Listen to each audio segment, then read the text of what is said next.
when Donald Trump entered the contest for the Republican Party's 2016 presidential nomination and immediately established a sizable lead in the polls, many were taken aback.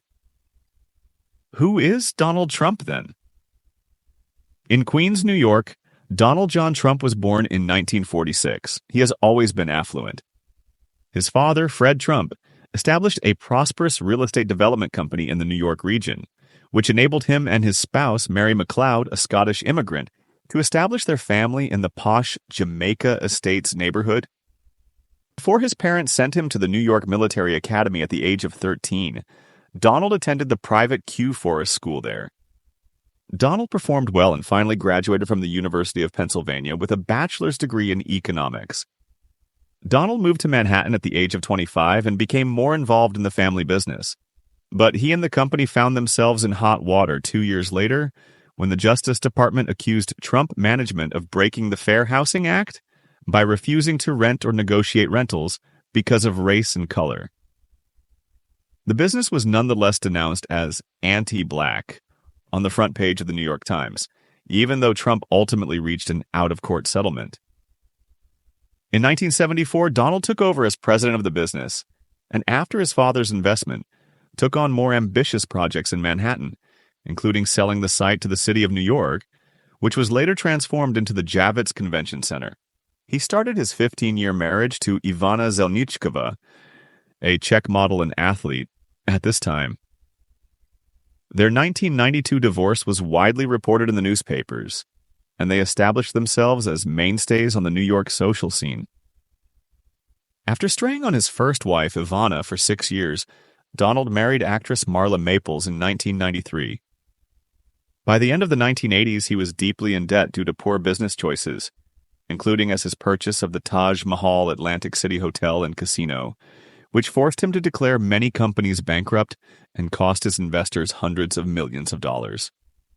However, the Donald is not down and out for very long.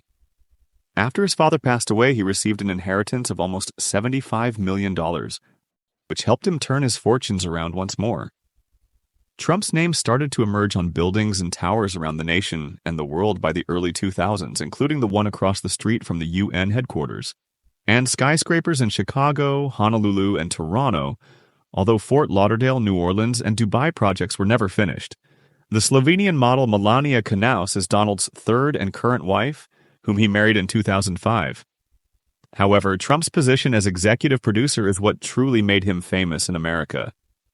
And host of the well-liked NBC reality television program The Apprentice and its sequel, Celebrity Apprentice, where competitors compete in business ventures before final meetings in a boardroom across the table from the Donald and some of his closest friends, including daughter Ivanka. Trump has benefited greatly from his participation in the show, which has brought in over $200 million during its 11-year existence. In a lengthy, utterly spontaneous speech that was highly derided by the American media, Donald announced his candidacy for the Republican presidential nomination this year. Trump's primary campaign promise has been to erect a massive wall along the entire length of the U.S.-Mexico border to prevent Mexico from sending its criminals to the United States, despite the numerous documented cases. This pledge builds on his xenophobic hatred of President Obama and unsubstantiated claims that the commander-in-chief was actually born in it's Kenya, a shame we just Trump heard using about it. undocumented laborers in a number of his hotels and construction projects. Even though Trump has never been elected to public office and has before held public office, his unorthodox political style and bold remarks have swiftly made him the overwhelming favorite among the almost 20 prominent contenders for the Republican nomination. Comparatively progressive political stances, such as advocating for universal health care and being pro-abortion. New information about Trump's wealth and business assets was made public by federal election officials after he announced his campaign, and it directly contradicts his assertions that his net worth totals more than $10 billion. The government claims that Trump's assets are actually worth only $1.4 billion. Thank you for viewing. If this video taught you anything about the Donald, please like it and subscribe if you haven't already joined the discussion.